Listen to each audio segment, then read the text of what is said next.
আওয়ামী লীগ সরকারের সবচেয়ে বড় ভুল আপনার চোখে কি হয়েছিল? আমার মনে হয় আওয়ামী লীগ সরকারের ভুলটা হলো, আমার দৃষ্টিতে ব্যক্তিগত উদ্যোগে, যে আমরা আমাদের কিছু নেতা টেতা ওই চাঁদাবাজিতে ব্যস্ত হয়ে গেলেন। যে টাকা দেন তাকে তিনি পদ পদবি দেন, আর জনগণের সাথে সম্পৃক্ততা কমে গেল।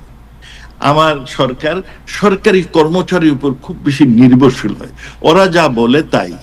আমি আপনাকে বলি, একজন মন্ত্রী হিসাবে কিংবা পরবর্তীতে এমপি হিসাবে মাননীয় প্রধানমন্ত্রীর সাথে সাক্ষাৎ করার সুযোগ আমাদের সীমিত হয়ে গেল। কারণ সরকারি অফিসাররা আপনার অ্যাপয়েন্টমেন্ট দেন, তিনারা সহজে দেন না, একটা না একটা বাহানা দিয়ে। আর আমরা যারা রাজনীতিবিদ, প্রধানমন্ত্রী মাঝে মধ্যে কোনো জায়গায় বড় বক্তৃতা দেন, আমরা দূরে চেয়ারে বসে থাকি, আর উনি সারমন দেন, আমরা এক পেশে শুনি।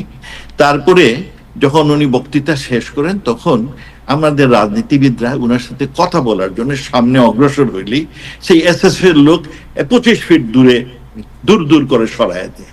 তার ফলে ওনাকে কেউ কিছু বলার কোনো, আমাদের রাষ্ট্রনায়ক শেখ হাসিনাকে কিছু বলা, যে আমরা কিছু ফিল করি, এই চাঁদাবাজি, এই করাপশন, এইগুলো পাবলিক কি মনে করতেছে আমাকে, সেটা বলার সুযোগ আমাদের কমে গেল। তা আমার মনে হয় আমাদের সবচেয়ে বড় অপরাধ হচ্ছে দুটো। একটি হচ্ছে জনগণের সাথে সম্পৃক্ততা কমে গেছে, আর আরেকটি হলো আমাদের অনেক বিভিন্ন শ্রেণীর নেতারা এই চাঁদাবাজিতে এইগুলোতে আপনার মুখ্য হয়ে গেলেন। হ্যাঁ, এবং এইগুলো আমি সংসদেও তুলেছি, আমি সংসদেও প্রস্তাব দিয়েছি যে এইগুলো বন্ধ করতে হবে। হ্যাঁ, কারণ মানুষ এইগুলো পছন্দ করে না। কিন্তু আনফরচুনেটলি আমার দলের মানে যারা নীতি নির্ধারকরা ওইটার উপর, আমি যেমন ইভেন সংসদে বলেছি যে আমার সিলেট শহরে যে আমার এয়ারপোর্ট হবে 3 বছরে, আচ্ছা 3 বছর পার হয়ে গেছে, 10% কাজ হয় নাই। এর মূল কারণ হচ্ছে আপনার দুর্নীতি। এরা দেরি করলে পরে ওইটার পয়সা বাড়ে, তখন ওইটা পয়সা যা অধিকতর দেওয়া হয় 80% খেয়ে ফেলে। সুতরাং তাদের চিহ্নিত করে আমি বলেছিলাম যে পিডি হবে, যে সে যদি অন টাইম প্রজেক্ট শেষ না করে তার ডিমোশন হবে, চাকরি যাবে, যদি রিজনেবল গ্রাউন্ড না থাকে। এইগুলো কয়েকটা এক্সাম্পল। আপনি কি বলতে চাচ্ছেন যে আপনারা যারা মন্ত্রী ছিলেন তখন মন্ত্রীরাও প্রধানমন্ত্রীর সাথে দেখা করতে, মানে সব সময় দেখা করতে পারতাম না, it is not very easy. প্রথম আমি মন্ত্রিসভার সদস্য হলাম, হ্যাঁ, কোভিড এর আগে যখন আমরা হলাম, তখন মাননীয় প্রধানমন্ত্রী প্রত্যেকদিন ক্যাবিনেট মিটিং এর পরে সব অফিসারদের বের করে দিতেন, দিয়ে সব রাজনীতিবিদ, ইলেক্টেড যারা রাজনীতিবিদ তাদের রাখতেন। তখন উনি বলতেন যে আপনাদের কোনো সমস্যা আছে কিনা। তখন আমরা নির্দ্বিধায় আমাদের সমস্যাগুলো বলতাম, তখন উনি উত্তর দিতেন, কাউন্টার হতো, আমরা কাউন্টার করতাম। হ্যাঁ, কিন্তু কোভিডের পরে মিটিং এর সাথেই উনি বের হয়ে যান, আমরা দৌড়ে গিয়ে দাঁড়ায় কোনো একটা যদি কিছু কথা বলতে পারি সেই সুযোগ নেওয়ার চেষ্টা করি। এই একটা ডিস্টেন্স শুরু হলো, এবং এই ডিস্টেন্সটা পরবর্তীতে খুব গুছানো হয়নি। হ্যাঁ, ইট ওয়াজ, যেমন ধরুন আপনার এই কোটার কথা বলি, কোটার সম্পর্কে আমাদের প্রত্যেকের ধারণা হলো যে আওয়ামী লীগ নীতিগতভাবে এই কোটা রেশনালাইজ পরিবর্তন চায়। কারণ আমাদের অনেক সহকর্মীরা এই নাতি ফাতি ওগুলোর জন্য কোটা রাখার কোনো পক্ষেই না। আর ছেলে হয়েছে, আচ্ছা ছেলে মেয়ের পর্যন্ত রাখছেন, ঠিক আছে, এরপরে আর কি। কিন্তু আমরা এই জন্য এটা পরিবর্তন চেয়েছি, এবং এইটা নীতিগতভাবেও আওয়ামী লীগ এটা গ্রহণ করেছে। কিন্তু কোথায় লয়াররা কি একটা কেস ফেস করে তারপরে আমি এটা নিয়ে কথা বলেছি, তখন আমাকে বলা হলো যে আমরা যেহেতু অ্যাপিল করেছি তো কোর্টে একটা রায় দেওয়া। আমি বললাম কোর্টে রায় দেওয়ার কেসে, এটা তো রাজনৈতিক সিদ্ধান্ত। আমি তখন আমার ফেসবুকে তখন একটা স্ট্যাটাস দিয়েছিলাম, বলছিলাম আমেরিকাতে 400 বছর আপনার কোর্ট এবং জাজেরা স্লেভারিকে প্রোটেক্ট করেছে, কিন্তু 1862 খ্রিস্টাব্দে যখন আব্রাহাম লিঙ্কন ঘোষণা দিলেন, রাজনৈতিকভাবে সিদ্ধান্ত দিলেন যে স্লেভারি ইজ অ্যাবলিশড, এইটা বাতিল হলো, এরপর কিন্তু কোর্টের কোনো জাজ, কোনো কোর্ট স্লেভারিকে প্রোটেক্ট করে নাই। সুতরাং it was a political decision, and we should take the political decision. So আপনাকে না বুঝতে পেরেছি এটা আপনার, বাট এই যে আপনি বললেন যেটা যে চাঁদাবাজিতে লিপ্ত হয়ে গেছিল কিছু নেতা, এবং আপনি জানেন যে বড় বড় দুর্নীতিও হয়েছিল অনেকগুলো, বাট আপনারা কি কখনো প্রধানমন্ত্রীর এই দৃষ্টি আকর্ষণ করতে পারেন না, যেমন বেনজিরের দুর্নীতি? আপনার যখন আপনার এই যে কালো টাকা সাদা করা সেই সব নিয়ে আমি বলেছি, করাপশন নিয়ে সরকারি কর্মচারীর যে ভরাডুবি করাপশন সেটা নিয়ে বলেছি, তারপরে আপনার এই প্রজেক্ট ডিলে করে যে করাপশন হয় সেটা আমি বলেছি, ব্যাংকিং ক্ষেত্রে একটা নৈরাজ্য, হ্যাঁ ব্যাংকিং এ দুই একটা লোক লাভবান হচ্ছে, যারা এমন লোক এরা ব্যবসায়, আমি চিনি না ওদের, হ্যাঁ এরা আওয়ামী লীগের লোক না। যেমন আপনারা শুনেন এস আলমের কাহিনী, এস আলম সাহেব কি একবার জাতীয় পার্টি, একবার বিএনপি, একবার জামাত, এইসব উনি ব্যবসায়ী লোক, তাকে তার জন্য কি কারা দিল? সামরিক বাহিনী তাদের প্রোটেক্ট দিল, সবগুলোই সামরিক বাহিনী, আমরা এগুলো কিছুই জানি না। এই যে প্রোটেকশন দিল, তাকে সে ব্যাংক ট্যাঙ্ক লুট করলো, দখল করলো, ও সবই তো আপনার আমাদের উর্দি পড়া লোকের কারণে করে, আমাদের কোনো ইনপুট নাই এখানে। আমি এগুলো তুলেছি, আমি তোলার পর আমাকে বলা হলো যে দেখেন আমরা তো জিরো টলারেন্স দিয়েছি করাপশনে, আর আমরা তো দুদকটা এম্পাওয়ার করেছি, তারা কাজ করবে, আমি কি প্রত্যেকের কেসের পিছনে পিছনে লেগে থাকবো? আমি বললাম হ্যাঁ দুই একটা পিছনে লাগা তো উচিত, হ্যাঁ দুদক তো ঠিক মতো করতে। বললেন না আপনি কি বলেন, দুদকটা আমরা ভালো লোকগুলো নিয়োগ করেছি। সো দিস ইজ আপনার অনেকেরই দায়িত্ব আমরা ঠিক মতো পালন করি। প্রধানমন্ত্রী শেখ হাসিনা যে একবার দেশ খালি প্রশংসা করতে হতে শেষ, হ্যাঁ আর দুষ্টা বলতে ভয় রাজি না। একবার যে প্রধানমন্ত্রী নিজে বলেন যে আমার যে পিয়নেরই 100,000 কোটি টাকা, which is true, একজন ওনার এক পিয়ন সে চাঁদাবাজি করে এইসব করে বহু টাকার মালিক হয়ে যায়। না উনি নিজেই তো বলেন যে আমার পিয়নেরই তো 100 কোটি টাকার 100 কোটি টাকার মালিক। সুতরাং অনেকদিন থাকলে যেটা হয় সেটা ওই যে বললাম একটা দূরত্ব বেড়েছিল, আর এই যারা এই চাঁদাবাজিতে তারা একটা মহৌষধ দিতে, এইগুলো আমাদের কিন্তু এখন আমি একটু বলি, আমাদের অকর্ম 15 বছরে যতটুকু, এই ইউনূস সরকারের 18 মাসে তার থেকে বেশি, আর বর্তমানে একই অপকর্ম চলছে, এটা কিন্তু দুঃখজনক আর কি। না ঠিক আছে, বাট আমি জানতে চাই যে আপনার দৃষ্টিতে, আপনি যখন মন্ত্রিসভার সদস্য ছিলেন এই সময়ে, আপনি এখন যদি আপনাকে প্রশ্ন করি যে আপনার চোখে সবচেয়ে করাপ্টেড কে ছিল মন্ত্রিসভার মধ্যে অথবা আমলাদের মধ্যে? না শুনেন, কোন রাজনীতিবিদ করাপশন করতে পারে সরকারি কর্মচারীর সহযোগে, একা পারে না। কারণ যতগুলো প্রজেক্টের টাকার ডিসবার্সমেন্ট অফিসাররা করে, তখন আপনি অফিসারের সাথে একটা আতাত করতে হবে, অনেক নিচে নামতে হবে, তার সাথে বলতে হবে তুমি এটাতে টাকা খাও, এর থেকে অত অংশ আমাকে দাও। সহযোগ ছাড়া আপনার মানে আমলাদের সহযোগিতা আপনি খেতে পারবেন না, এটা খেতে পারবেন না, আপনার লজ্জা লাগবে, আর আপনি ওরকম সম্পর্ক করতে পারবেন না। যারা খেয়েছে তারা ওই কন্যাই বেঞ্চ করে খেয়েছে। ইলিয়াস আলীর গুম কি আপনি স্বীকার করেন না? আমি জানি না সেটা, আই ডোন্ট নো। আমি এটা আপনাকে বলতে চাই যে আওয়ামী লীগের যে নেতা শেখ হাসিনা, তিনি হচ্ছেন গিয়ে স্বদেশ প্রেমিক, তিনি বাংলাদেশের কোনো স্বার্থ কখনো ভারতের কাছে জলাঞ্জলি দেন নাই, এবং ভারত সেই জন্য ওনাকে নিয়েও খুব কষ্ট থাকতো। যেমন ওনার বাপকে নিয়ে, ওনার বাপ যখন আসলেন এত সাহায্য করলো আমাদের স্বাধীনতায়, বাপ এসেই বললেন যে আপনাদের সোলজার আমার মাটির থেকে উঠায় নেয়।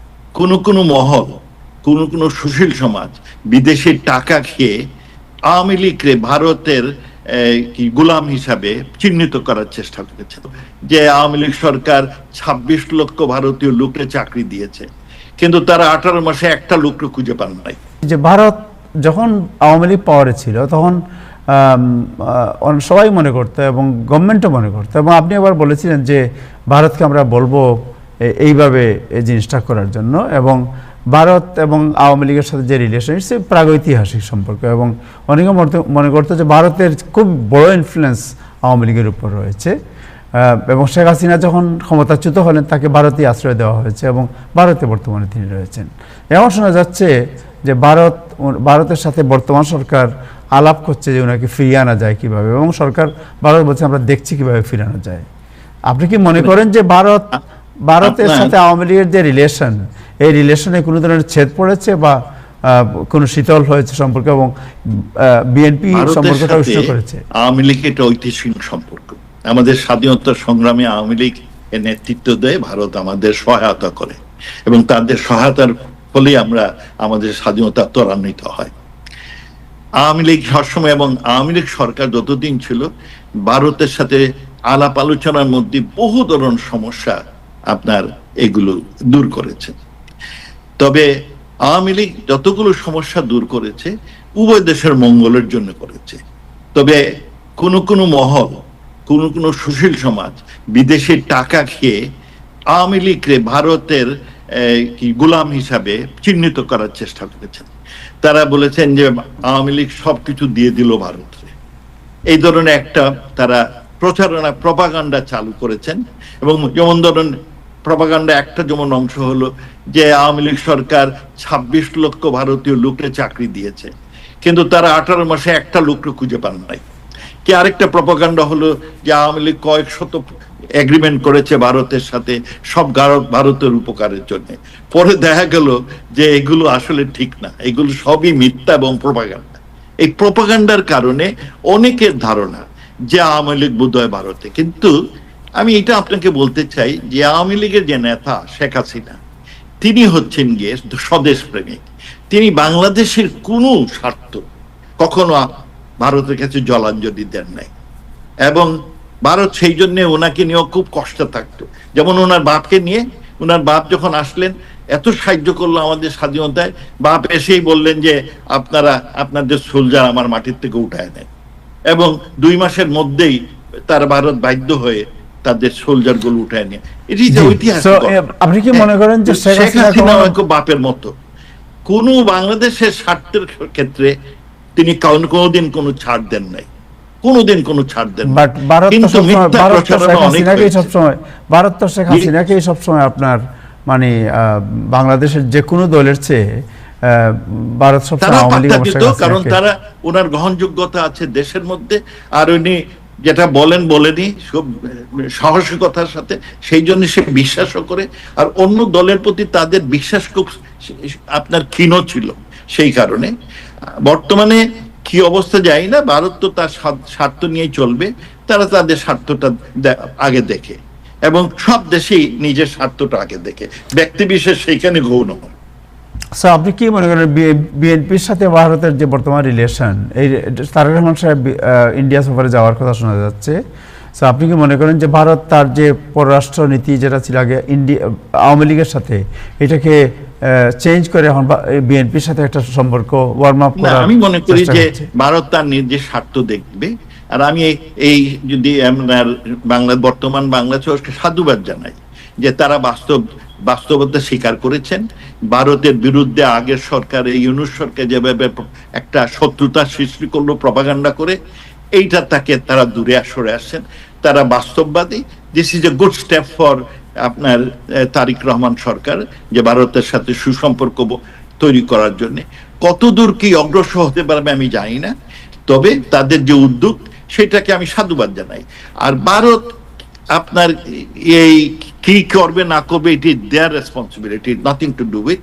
আমি মনে করি সবসময় আওয়ামী লীগের শক্তি হচ্ছে বাংলাদেশের জনগণ। আওয়ামী লীগের শক্তি হচ্ছে বাংলাদেশের মানুষের প্রত্যাশা, অধিকার আদায়ের ইচ্ছা। কিন্তু মোমেন, আপনাকে একটা প্রশ্ন করি। আমি জানি আপনি বলছেন যে শুনেন, আমি এখানে বলি আপনার, সুতরাং আওয়ামী লীগকে কেউ বিদেশি কেউ এসে বসাবে না, উঠাবেও না, উঠেই ফেলেছে অবশ্য বিদেশের চক্রান্তে। কিন্তু আওয়ামী লীগ দেশের স্বদেশে আবার যদি ঘুরে দাঁড়াতে হয়, সেই দেশের জনগণের মাধ্যমে দাঁড়াবে, অন্য কারো অনুকম্পায় বা সহায়তায় আওয়ামী লীগ আবার ফিরে আসবে না। যদি আপনাকে প্রশ্ন করা হয় যে আওয়ামী লীগ, তো আপনি বলছেন 1971-এ বাংলাদেশ স্বাধীনতা অর্জনে আওয়ামী লীগের ভূমিকা ছিল নিঃসন্দেহে, বাট পরবর্তী পর্যায়ে যখন আওয়ামী লীগ ক্ষমতায় আসার পরে রক্ষী বাহিনী, তারপরে দুর্ভিক্ষ, একদলীয় শাসন, গণতন্ত্রের কবরচনা, এন্ড দেন 75-এর 15ই আগস্ট, দেন শেখ হাসিনার শাসনের সময় আপনার এই যে গুম, খুন, হত্যা, রাহাজানি, আপনার হত্যা খুব কম হয়েছে। সেই খুন আমরা লিস্ট চেয়েছিলাম, তখন আমাদের সর্বমোট 15 বছরে 79 লোকের একটা তথ্য দেওয়া হয়েছিল। সেইটা আমরা কি করি, পর্যবেক্ষণ করে দেখলাম যে 25 জন হলো অ্যাবসকন্ডিং, এর মধ্যে কয়েকজন হলো ভারতীয়, ভারতে গিয়ে শান্তিতে আছে, আর অধিকাংশ লোক নিজের দেশে সুখে। যেমন ধরুন গুমের 2 কাহিনী বলি, এগুলো প্রখ্যাত গুম। একটি হচ্ছে রেজওয়ানা হাসানের স্বামী, উনি গুম হয়ে গেল, এইটা নিয়ে হইচই থুরজুর, বিশেষ করে রেজানা স্বামী চাকরি করতেন আমাদের এনার্জি প্রতিমন্ত্রীর কোন একটা ফ্যাক্টরিতে। আমাদের এটা একটা প্রায়োরিটি ইস্যু। কদিন পরে পাওয়া গেল তিনি জীবিত আছেন, রাস্তার মধ্যে ঘুরে বেড়াচ্ছেন। আরেকটি বড় হচ্ছে শেখ হাসিনার খুব ঘনিষ্ঠ সেই ফরিদা, সেই উনি অভিনয়ের মানে ফরহাদ মাহজারের বউ। ফরহাদ মাহজার সাহেব বাংলাদেশ খুব নাম করা লোক, চিন্তক, এবং সব সরকার একবারে শেয়ানা হয়ে গেল যে উনি গুম হয়ে গেলেন। পরে দেখা যায় যে উনি কোথায় খুলনা না যত বাস স্টেশনে ঘুরে বেড়াচ্ছেন।